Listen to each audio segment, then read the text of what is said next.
За сите малолетници кои што вандализираат во општината во кои живеат, општо корисна работа, иницијатива која што секако ја поддржа ЗЕЛС-нова тем. Утрово разговарам со првиот човек на општина Бутел, градоначалникот Дарко Костовски. Дарко, добро утро, како сте утрово? Добро утро, работно. Добро дојдовте. За сите малолетници кои што ќе вандализираат во општините, општо корисна работа, иницијатива на градоначалникот на општина Центар, меѓутоа поддржана од сите, поддржана од ЗЕЛС. Како ќе функционира во вашата општина?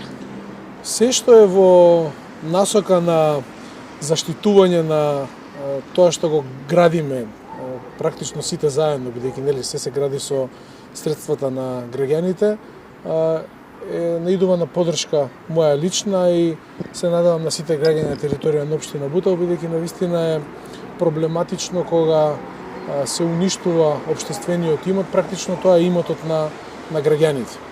И во таа прилика, во таа смисла би сакал да ја поддржам оваа иницијатива секако, но исто така би сакал да истакнам и навистина квалитетната соработка на општината со полициската станица Бутел. Навистина, доколку побараме помош од страна на полицијата, навремено интервенираат, но сепак можеби не е тоа доволно, бидејќи ете пред некоја десетина дена од сега имавме еден проблем со вандализирање, потоа што со кршење на поставување на едно детско игралиште. Така да во таа смисла ве сакам да упатам еден јавен апел да си го чуваме општинскиот имот, еден апел и до родителите да стигне таа порака до нивните деца, да им објаснат дека сепак станува имот, нивен личен имот кој што се гради од средствата на нивните родители. И во таа насока за многу кусо ќе организираме една работилница во основните училишта, се со цел да го доближиме се тоа до учениците, да им објасниме дека практично станува збор за нивен имот. Да, ова е мерка која што се применува во многу европски земји. Очекувате дека ќе има позитивен ефект тука кај нас? Апсолутно да, и сите мерки кои што се испробани, вака народски кажано, во останатите држави, особено во поразвиени држави, треба да почнуваме да ги имплементираме и кај нас. Секогаш може да има специфики на теренот согласно разликите на општеството и некоја мерка да не пасува кај нас, но вреди да се проба. А конкретно оваа која што ја споменавте, сметам дека ќе помине добро. Да, ги споменавте ви училиштата. Ќе ги споминеме родителите кои што се можеби најзасегнати. Бараат ли тие често помош кога станува збор за оваа тема? Советуваат ли со градоначалникот? Родителите се затекнати. Најчесто кога ќе се случи ваков проблем, родителите, нивните деца ги доведуваат до момент да се извинуваат, да се обидуваат да ни кажат дека не станува збор за домашно воспитување, туку ете можеби околината е влијала и слично, и така да, еве, затоа кажав, не треба децата да ги доведуваат своите родители во една таква непријатна ситуација. И она што го споменав пред малку, работилницата која што сакаме да организираме на оваа тема е повеќе побарање на родителите, и затоа и ќе направиме. На кој начин го гледате трајното решение? Можеби да се насочат децата во друга насока?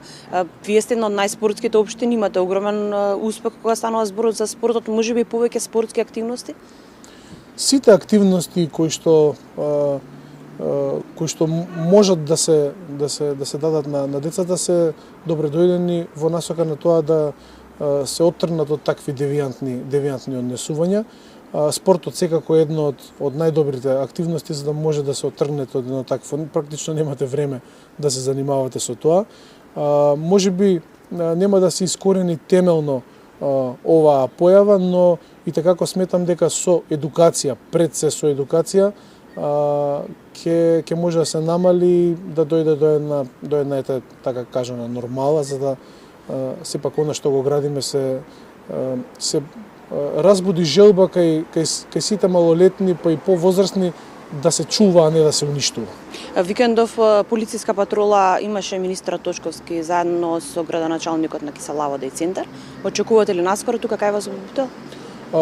Има најави одредени и може да го организираме сето тоа, иако ќе повторам, навистина ни е одлична соработката со локалната полиција и со униформираната полиција и со цивилната полиција, и доколку има потреба и за повисоко ниво, ја би апелирал но мислам дека сега за сега ни е одлична соработката со полицијата на територијата. Да, ова е тема на која што ќе работиме во наредниот период. Само накусо, бидејќи сме веќе тука во вашата општина, на што се насочувате во наредниот период? Па тоа што можам да го кажеме дека следи градежна офанзива како што сме немале до сега на територија на општина Бутел. Започнуваме да градиме нова поликлиника во Бутел 1, нов мега плоштад во Бутел 1, нов плоштад со мега парк во населба Радишани, пешачка патека на реката Серава, два нови клучни моста кои што беа ветувани можеби 30 на години наназад. Ќе реконструираме две училишта, практично фасадите на двете основни училишта Петар Здравковски Пенко во Скопје Север и Свети Климент Охридски во Бутел 1.